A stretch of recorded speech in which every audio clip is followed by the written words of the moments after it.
Assalomu alaykum do'stlar. Sizlarni navbatdagi videoda ko'rib turganimdan xursandman. Bugun sizlarga Shorts yo'nalishida yana bir shablonni taqdim qilmoqchiman. Keling, hozir qisqacha shablon bilan tanishib chiqamiz. Demak, mana bu error degani bizada xatoliklar. Bir necha xatoliklar bu yerda mana, ya'ni har bitta personajning ustiga bitta xatolik qo'yilgan. Keyin yana bitta xatolik, bu birinchi xatolik, ikkinchi xatolikda. Ya'ni bizada hozir animatsiya ikki fazadan iborat. Mana birinchi fazada to'xtaydi. Bu yerda xatoliklar kelib chiqadi. Keyin animatsiyamiz ikkinchi qismi boshlanadi. Bu yerda ikkinchi xatolik ekranga chiqadi. Keyin mana bu yerda like bor, buni ham almashtirsa bo'ladi. Keyin mana bu yo'llari, chizig'imizni boradigan yo'llari, mana birinchi yo'l, ikkinchi yo'l. Bu variantlar mana bu yerda, bularni ham almashtirsa bo'ladi. Shablonimiz qanday yaratilgan? Mana bu yerda rassamaha turadi, keyin orasida bir ikkita Deadpool joylashgan. Maqsad o'sha Deadpoolga tegizmay chiziqni amalga oshirish kerak. Va hamma rassamahalarni ustidan o'tish kerak. Bu yerda mana chizgan, bu yerda bitta rassamaha qolib ketgan. Bu yerda 3 tasi qolib ketgan. Demak, bo'lmadi, xatolik bo'ldi. Keyin ikkinchi faza boshlandi.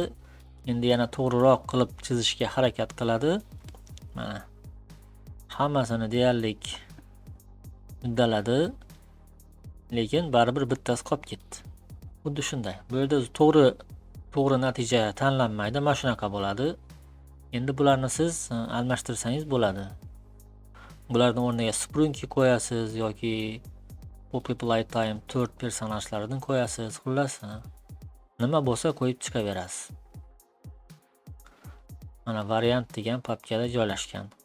Shu menikaday qilib joylashtirsangiz ham bo'ladi, bularni o'rnini almashtirsangiz ham bo'ladi.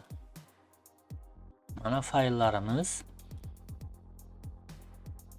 Mana like ni boshqacha qilib, mana bular rassamahalar, bular ham 3-4 ta rangga bo'yalgan.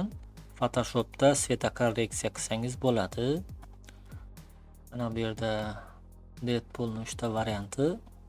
Mana bu yerda Photoshop varianti bor. Photoshopda hozir ochib ko'ramiz. Photoshopda mana bular kesishga tayyorlab qo'yilgan.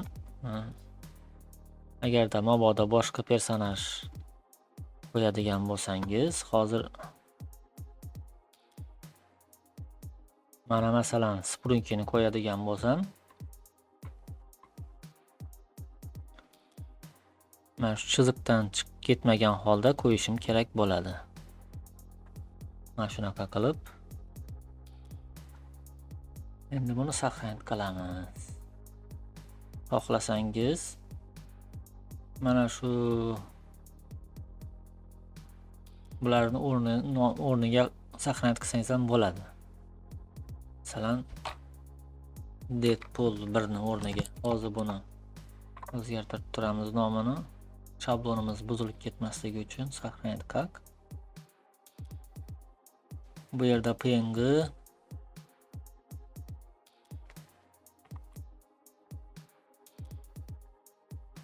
mana saqlanib qilamiz.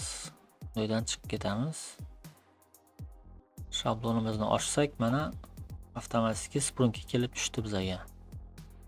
Xuddi shunday qilib boshqalarni ham o'zgartirsangiz bo'ladi, bularga rang bersa bo'ladi.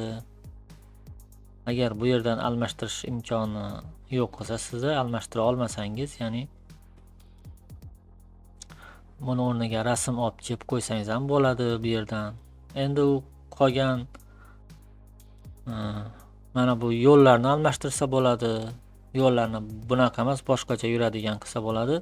Endi ular bizani Moho kursimizda to'liqroq aytib o'tiladi. Agar Mohoni o'rganaman desangiz, hech bo'lmaganda mini kursni olib o'rgansangiz to'liq hamma narsasini tushunib olasiz. Barcha savollaringizga javob beraman, personajlar taqdim qilaman. Mana shunaqa shunga o'xshagan shablonlardan 15 tasini beraman. Bu shablon har doimgidek postagida chatda qoldiraman. Telegram kanalimizga o'tib, chatga o'tib, bemalol skachat qilib ishlatishingiz mumkin. Moho dasturiga keladigan bo'lsak, albatta uni rasmiy saytidan ko'chirib olishingiz kerak bo'ladi. E'tiborlaringiz uchun rahmat. Salomat bo'ling.